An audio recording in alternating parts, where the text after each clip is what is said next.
Manipurgi irang asina akhoi lanjena duna lariba miyamgidamak IGR sautna lokholakpa tongan tonganba thoramsinggi manungda ngasi relief camp da laiba angangsingbu Mantripukhi da laiba IGR South ki complex da angangsinggi film kaya kaptuna yenghankhre ngasidagi hauduna akhoi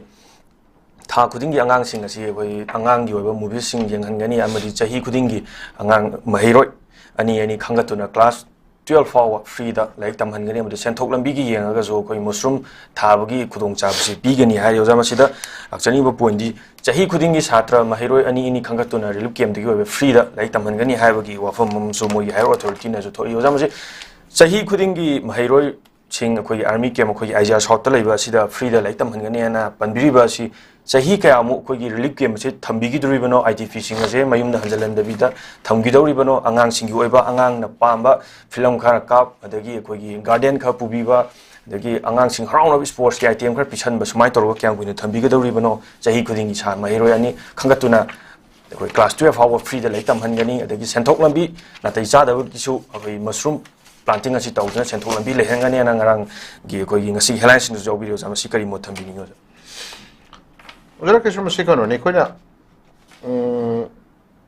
IDP ki matang jima de ai tasena ai thamoi dagi di ko ai yam wadi haning dre ko yam shock ko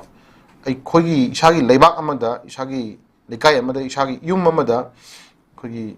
refugee ki type da haidare ko khoi mito amagi type da lanjen raga to bale ba amni lakoi type de khoi yam ton hingmi musi mahing thambasi madi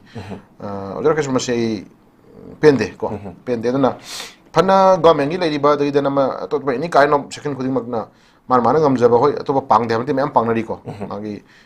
ko legion air click tagi shui ko edum to mayam teng pang khu ujari adagi se army ki side habi re duni ko to pa section department khuding mana so teng pang mayam khu ujari ko sugumba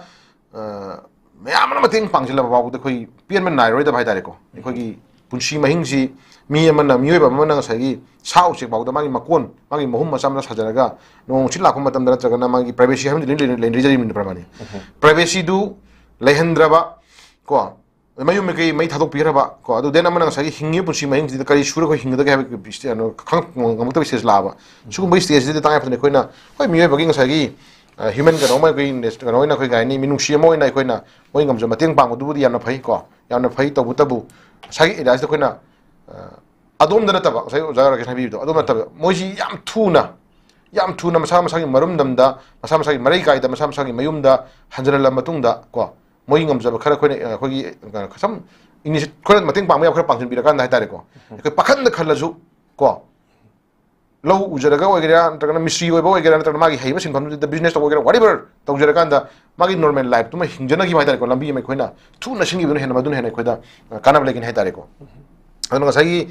library mayam jina khoi ngasai mamang da khoi IDP ki leader mayam na governor unaru matam da khoi mamang gi bathangi chujampur amadi more gi lady IDP jing je mathangi march matung hai dare ko juni seski march matung khoi wa khana ji ga na hai rakhiba lai ga na phundu gi ujare khabar da ko sabi tu correction ni khoi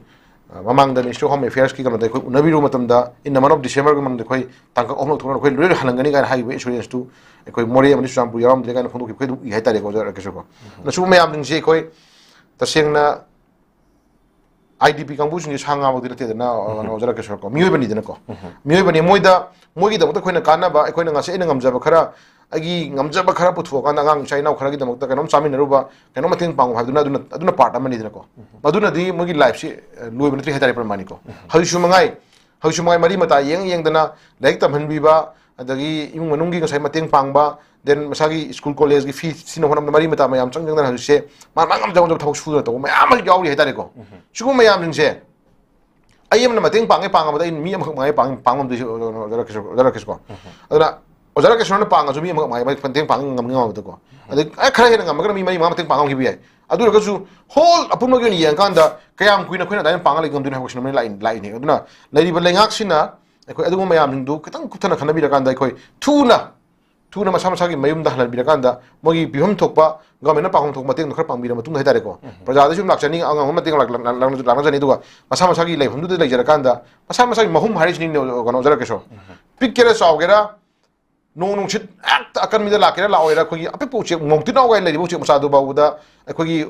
una khad nappa mahum sadari do adun len taraga nongjau laga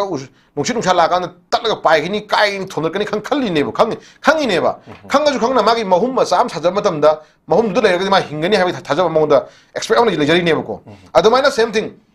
phana lairaga su aigi leibham aigi